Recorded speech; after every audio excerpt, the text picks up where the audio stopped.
الإمام الحسن عليه السلام اصطدم مرتين مع عائشة في صدام عنيف جدا. الأول بعد استشهاد أمير المؤمنين علي صلوات الله وسلامه عليه. عائشة فرحت وسجدت لله شكرا وأنفقت أموالا وقالت مقولتها الشهيرة: لتفعل العرب ما تشاء فليس أحد ينهاها.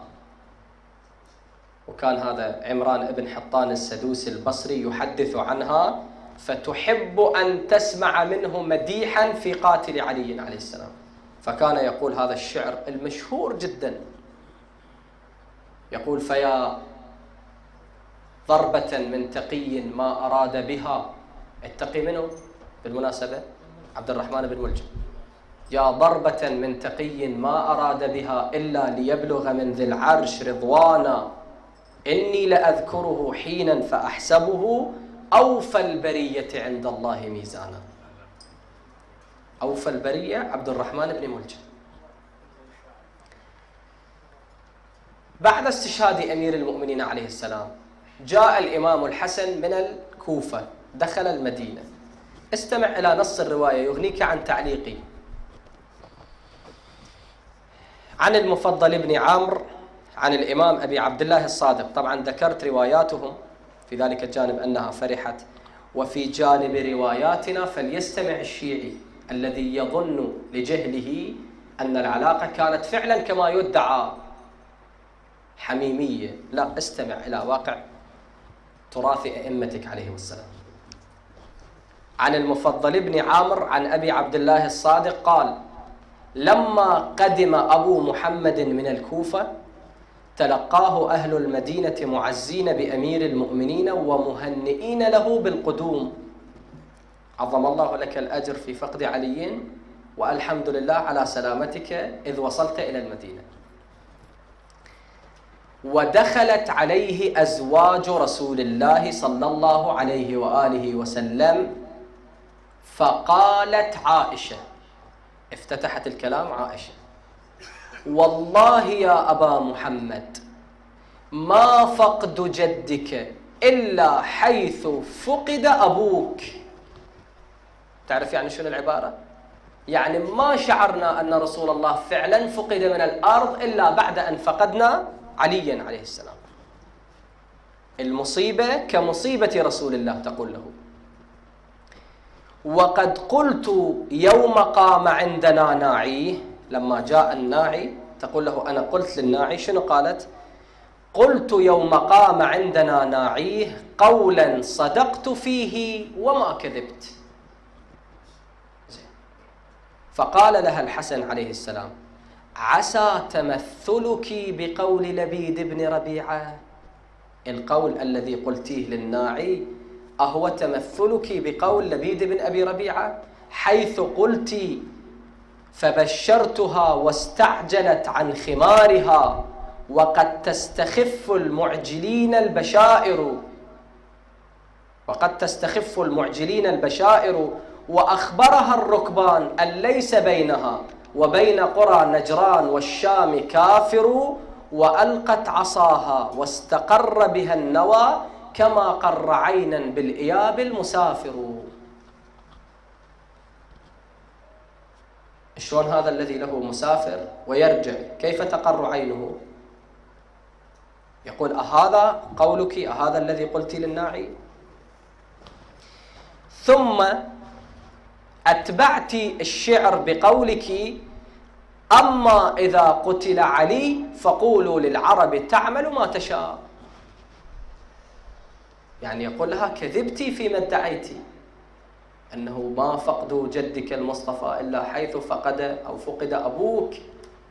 هذا قولك، استبشرتي واستأنستي وتمثلتي بقول لبيد بن ربيعة، بل أكثر من ذلك بشرت العرب أن تفعل ما تشاء فليس أحد ينهاها. فقالت له: يا ابن فاطمة، حذوت حذو جدك وأبيك في علم الغيب؟ من الذي أخبرك عني هذا؟ فقال لها الحسن عليه السلام: ما هذا غيب، لأنك أظهرته وسمع منك. الغيب بعد شنو؟ أنت صرحتي أمام الملأ وسمع منك، هذا ليس غيب. وسمع منك. والغيب، أذكر لك موقف للغيب: والغيب نبشك عن جرد أخضر في وسط بيتك بلا قبس.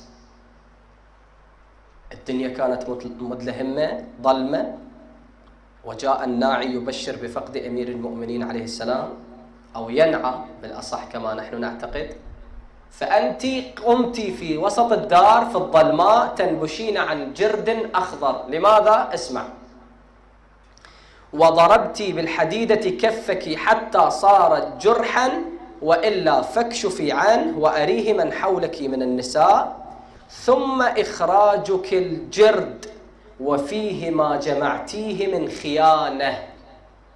بسم الله الرحمن الرحيم: يا نساء النبي من يأت منكن بفاحشة مبينة يضاعف لها العذاب ضعفين.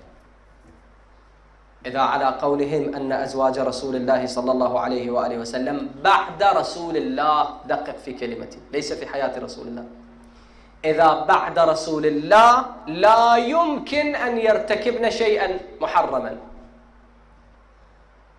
لماذا رب العالمين هدد؟ قال: من يأتي منكن بفاحشة مبينة يضاعف لها العذاب ضعفين. يعني أنت لا يحتمل منك أن تضرب ابنك، لا يحتمل هذا الأمر أبدا أبدا، وآتي أنا وأقول لك إن ضربت ابنك سأعاقبك. ألا يكون هذا سخف من القول؟ من يأتي منكن بفاحشة مبينة يضاعف لها العذاب ضعفين. ما معنى هذا القول؟ احتمال، يعني أكو احتمال أكو. أضف إلى ذلك إجماع في الأمة الإسلامية على أن قتيلة بنت قيس الكندية، أخت الأشعث بن قيس الكندي، شوي التفت إلى هذه المعلومة، حاججوا بها خصمكم. إجماع أكو في الأمة الإسلامية: قتيلة بنت قيس الكندية هذه امرأة كانت زوجة لرسول الله، واستشهد رسول الله وهي عنده. بإجماع الأمة بعد رسول الله كفرت وارتدت وتزوجت عكرمة بن أبي جهل. ماذا تصنعون معها؟ كل المسلمين لما يأتون إلى سيرتها يقولون لا إكراه في الدين وقد كفرت. رسول الله ما ملزم، يعني ابن نوح وكفر، شنو المشكلة؟ هم يقولون يعني بالنسبة إلى قتيلة، لكن بالنسبة إلى غيرها يكون ليس من الممكن أن يعصين الله تبارك وتعالى. إيش معنى فقط قتيلة ممكن أن تعصي الله وأن تنكح عكرمة بن أبي جهل وأن ترتد بعد رسول الله وتؤمن بمسيلمة الكذاب؟ هذه ممكن فيها، لكن في غيرها ما ممكن. الكلام موصد.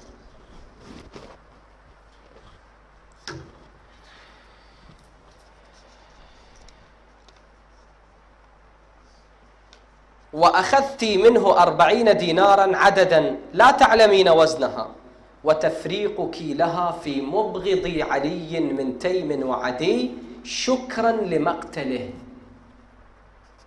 هنا بعد يقولون الحقيقة إذا كشفتها أمام الذي فعل السيئة وارتكب الإثم لا يسعه إلا أن يغير الموضوع، يعني يتهم غيره أنه حرضني، أنا مخدوع.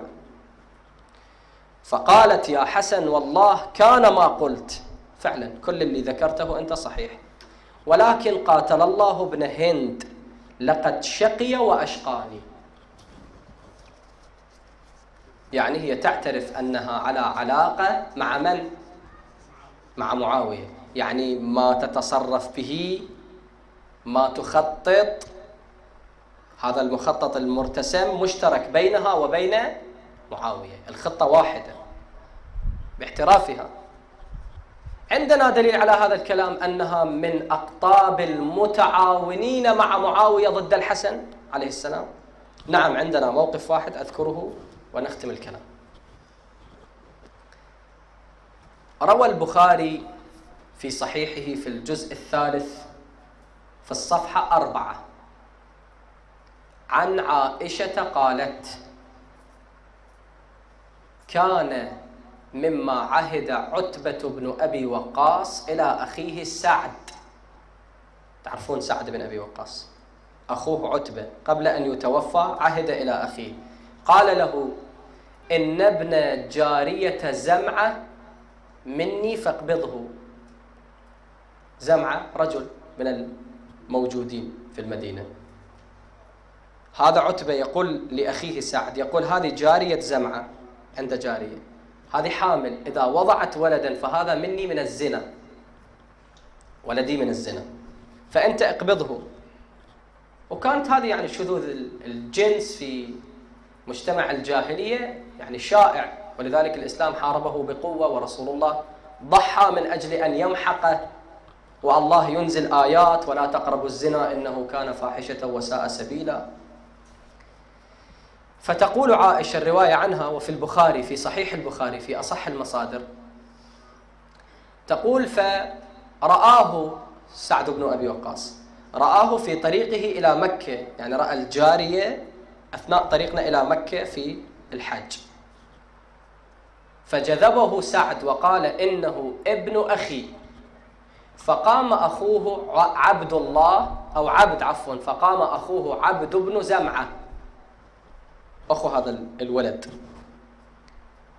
وجذبه من سعد وقال: بل هو ابن وليدة أبي، جارية أبي هذه، وهذا ابنها.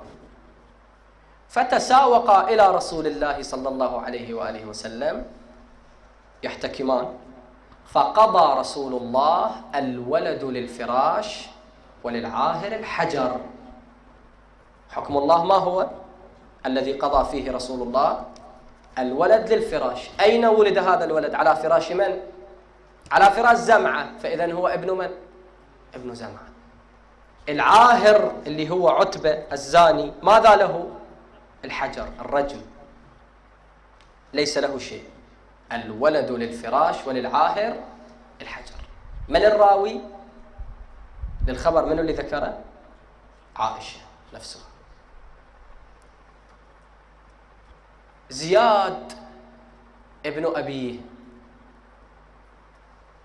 نحن الشيعة يعني نعرف عنه كثيرا بحكم ظلمه الشديد لآل البيت عليهم السلام، فنحن نتعرض له كثيرا. زياد بن أبيه، لماذا اسمه ابن أبيه؟ هو رجل اسمه زياد ابن عبيد الثقفي، أبوه رجل من الطائف اسمه عبيد الثقفي، وكان زياد شاعر، وكان زياد بليغ متكلم فصيح، وكان زياد ذا بأس، سيف قوي. بعثه يوم من الأيام عمر بن الخطاب إلى اليمن، قاتل قتالا شديدا وفتح المنطقة، ورجع منتصرا إلى مجلس عمر في المسجد النبوي، فألقى في الناس خطبة لم يسمع الناس بمثلها. زين، هو قائد فاتح عسكري وخطيب بليغ، الناس تأثرت بكلامه. قام عمر بن العاص داهية العرب قال: أما لو كان هذا الرجل قرشيا لساق العرب بعصاه. يعني مع الأسف الشديد هذا من ثقيف لا ينقصه، بليغ بليغ، شاعر شاعر، شجاع سيف مجرب فهو سيف مجرب، لا ينقصه إلا أن نسبه من ثقيف، لو كان قرشيا لساق العرب بعصاه. فنهض صخر بن حرب أبو سفيان والد معاوية وقال له: رويدك يا عمرو، فوالله أعرف الذي وضعه في رحم أمه. لا تستعجل بالحكم، تقول هذا ليس قرشيا، أنا أعرف من الذي وضعه في رحم أمه. طبعا من هي أمه؟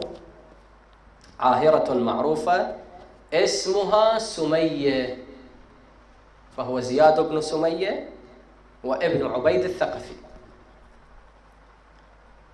أمير المؤمنين كان جالس في المسجد، قال: يا أبا سفيان اتق الله، شنو تعرف اللي وضعه في رحم أمه؟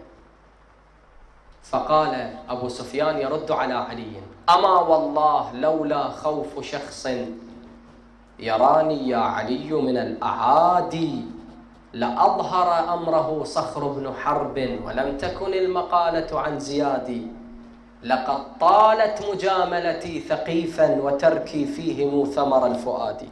ابني ثمر فؤادي هذا من الزنا، لكن أنا أخاف منك ومن رسول الله فلا أعلن، لا أبوح بالذي أضمر. انتهت هذه المساجلة. هذه الكلمة من أبي سفيان بمحضر زياد بن عبيد الثقفي صارت تعتلج في صدره، يحب أن يلتحق بنسب بني سفيان، لأنه هؤلاء أهل ملك وأهل حكم وأهل سطوة، فيحب أن يترك نسب أبيه الثقفي ويلتحق بنسب بني سفيان. معاوية في زمان الإمام علي عليه السلام كان يغريه، يحرضه على أن يترك جيش علي بن أبي طالب عليه السلام، لأنه كان محارب في جيش أمير المؤمنين، ويقول له التحق بي فأنا أخوك وأنت أخي وابن والدي من الزنا يعني، فالتحق بنا. ألا فابلغ معاوية بن حرب مغلغلة من الرجل اليماني، أتغضب أن يقال أبوك عف وترضى أن يقال أبوك زاني. هذا شاعر من شعراء الشام لما استلحقوا زياد فيما بعد إليهم، هذا غضب الشاعر، كان عجيب. نحن نقول لك لا تلحق زياد بأبيك لأنك تثبت تهمة الزنا على من؟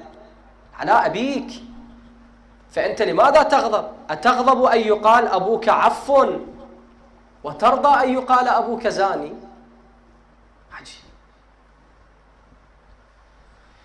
فهذا زياد كان يكتب له معاوية. الإمام علي عليه السلام أراد أن يفوت الفرصة على معاوية وأن ينصح زياد، فكتب إليه كما تجدون في كتاب من كتاب لعلي بن أبي طالب عليه السلام، كتبه إلى زياد ابن عبيد الثقفي، لأن رسول الله ماذا قال؟ الولد لمن؟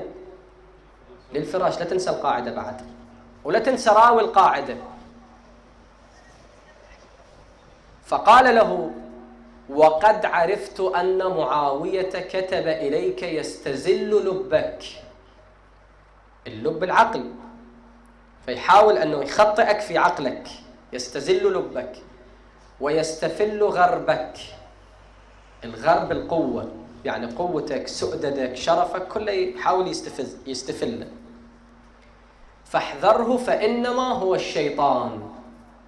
من هو الشيطان في زمان علي عليه السلام في تلك الفترة؟ شيطان الإنس معاوية.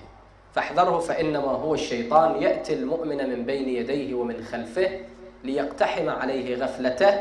وقد كان من أبي سفيان في أيام عمر فلتة لا يثبت بها نسب ولا يستحق بها إرث، والمتعلق بها كالواغل المدفع. هذا الذي يريد أن يقتحم بحيرة قوم ليشرب من مائهم فهم يدفعونه، فهو لا يشرب ويصاب بدفع بألم. كالواغل المدفع والنوط المذبذب، هذا الذي يعلق على الحمارة فيكون مذبذب، لا هذه الكفة ترجح ولا هذه الكفة ترجح.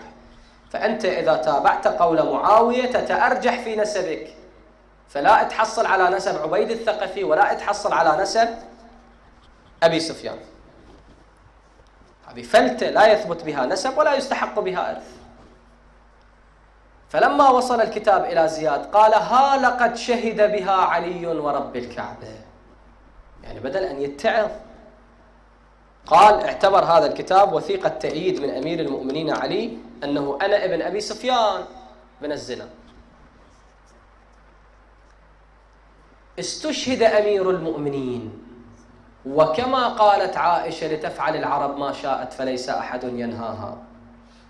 قام زياد هذا والتحق بمعاوية، ومعاوية أجرى له حفل بهيج، وأقام رجل داعر اسمه أبو مريم السلولي وقال: اشهد يا أبا مريم أمام الناس أنك جمعت بين أبي سفيان والدي وبين سمية والدة زياد على الزنا، وأن زياد ابنه.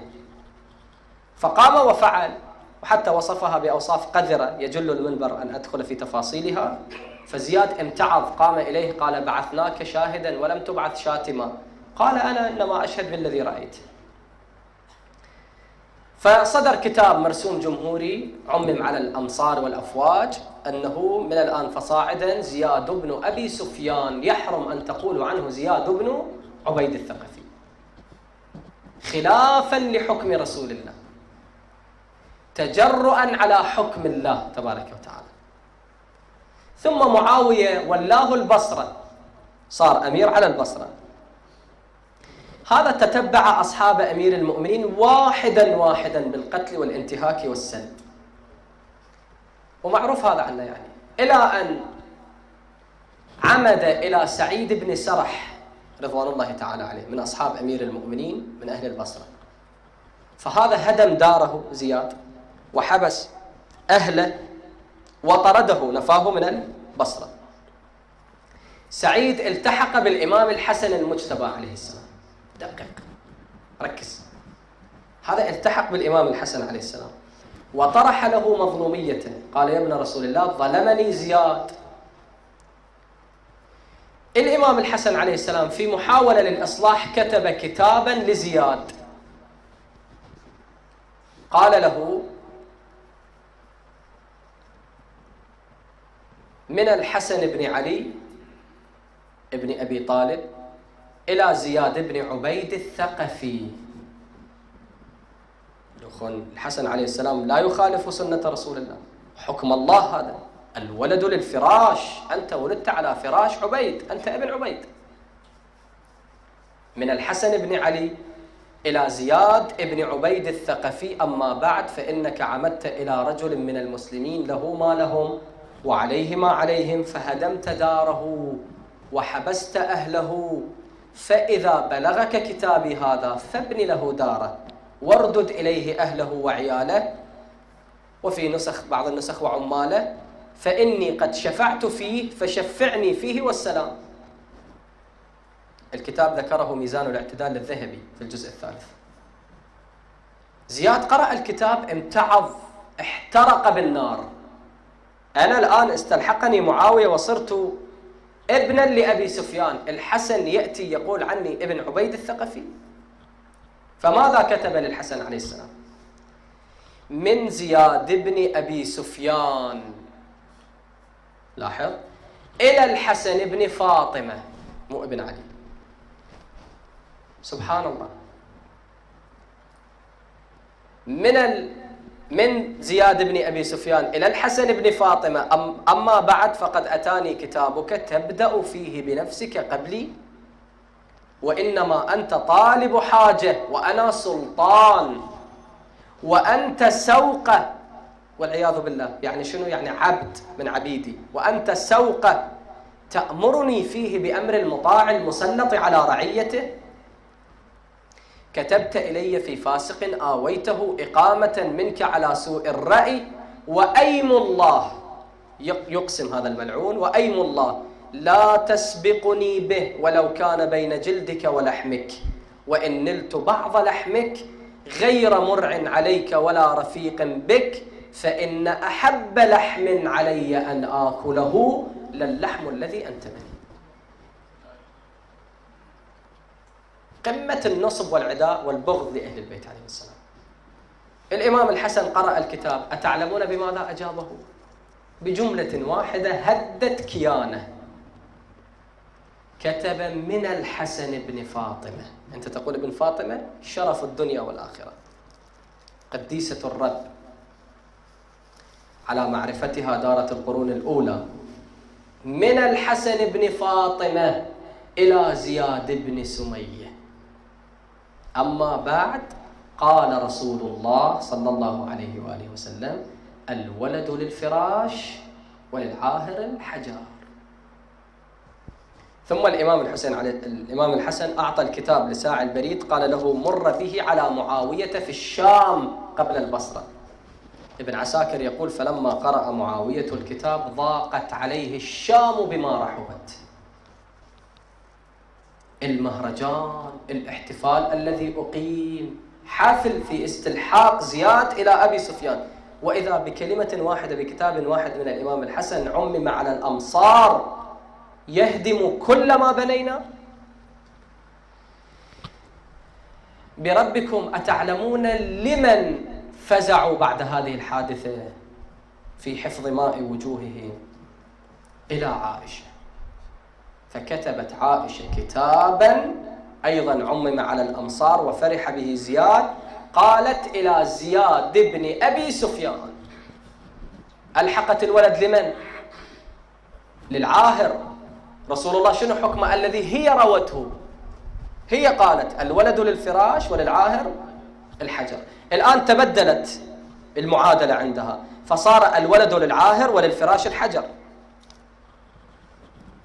زين، هنا سؤال للعاقل فقط، يعني سؤال للعاقل، غير العاقل لا يتأمل أن يستمع ولا أأمل منه أن يجيب أبدا، للعاقل فقط. بسم الله الرحمن الرحيم: ومن لم يحكم بما أنزل الله فأولئك هم الفاسقون. نص قرآني. الله بماذا حكم؟ الولد للفراش وللعاهر الحجر. ماذا تكون عائشة؟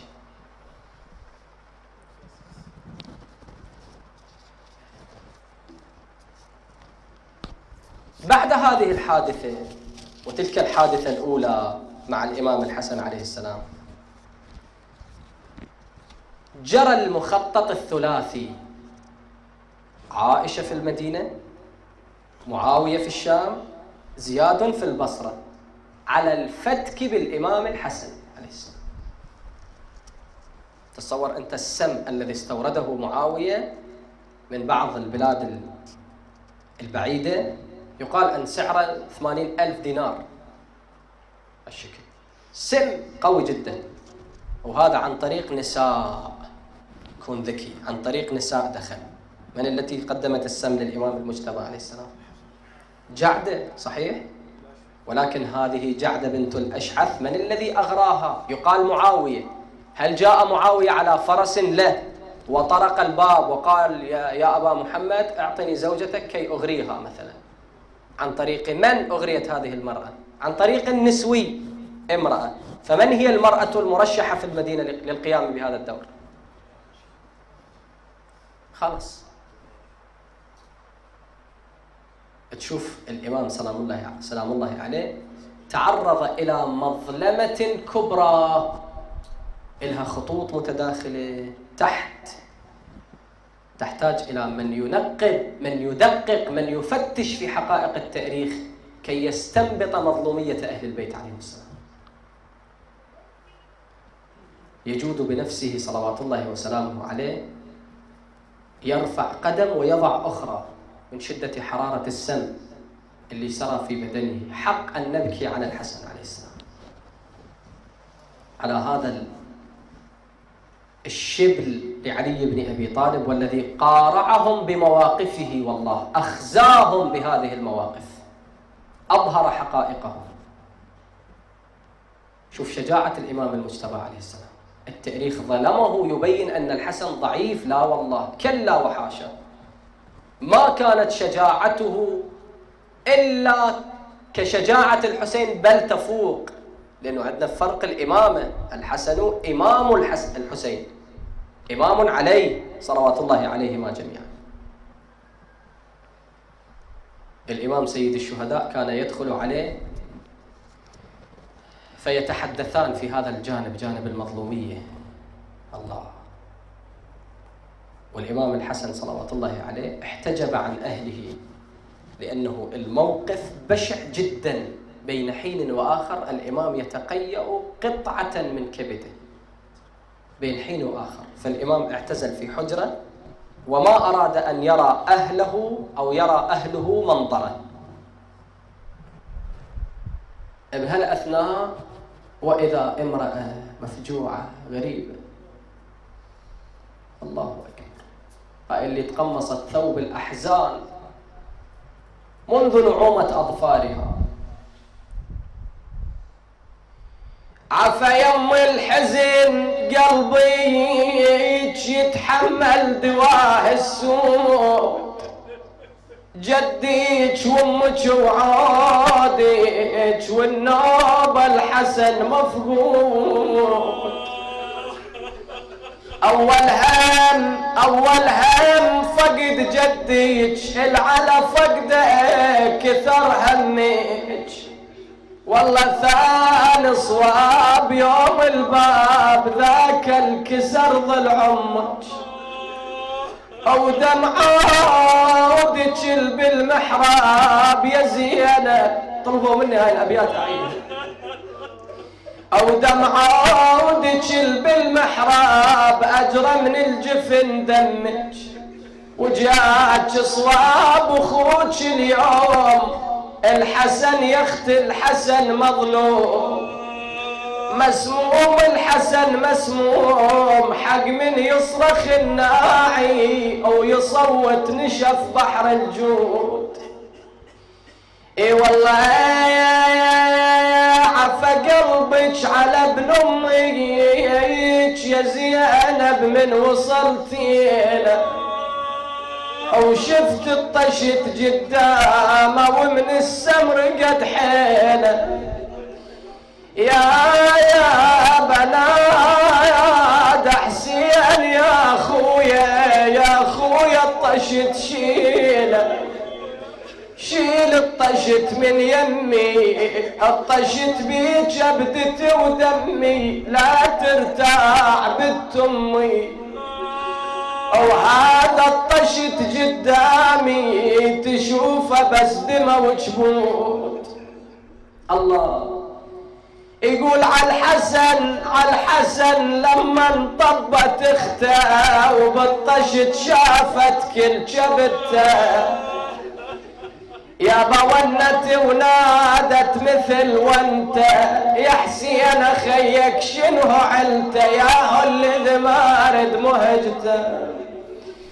يا ابن امي علامك يا خويا ما نشته.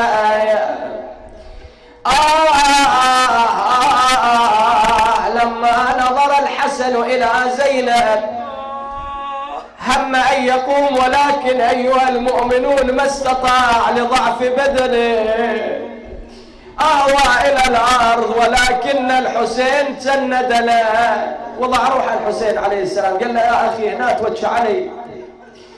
زينب تشوفه تقول له يا حسين يا حسين يا حسين تجيل على صدرك. يا حسين تجيل على صدرك ابن والدك وحزام ظهرك. انا خوف الدهر عقبه يا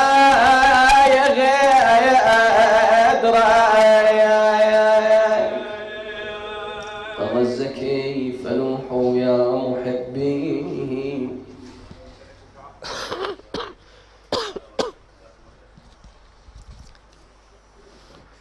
نسألك اللهم وندعوك بالحسن المجتبى اقضي حوائجنا، يسر أمورنا، شافي مرضانا، تقبل أعمالنا، كفر عنا سيئاتنا، توفنا مع الأبرار محمد وآله الطيبين الأطهار. عجل في فرج مولانا وصاحب عصرنا المهدي، واجعلنا من أنصاره وأتباعه والشهداء بين يديه.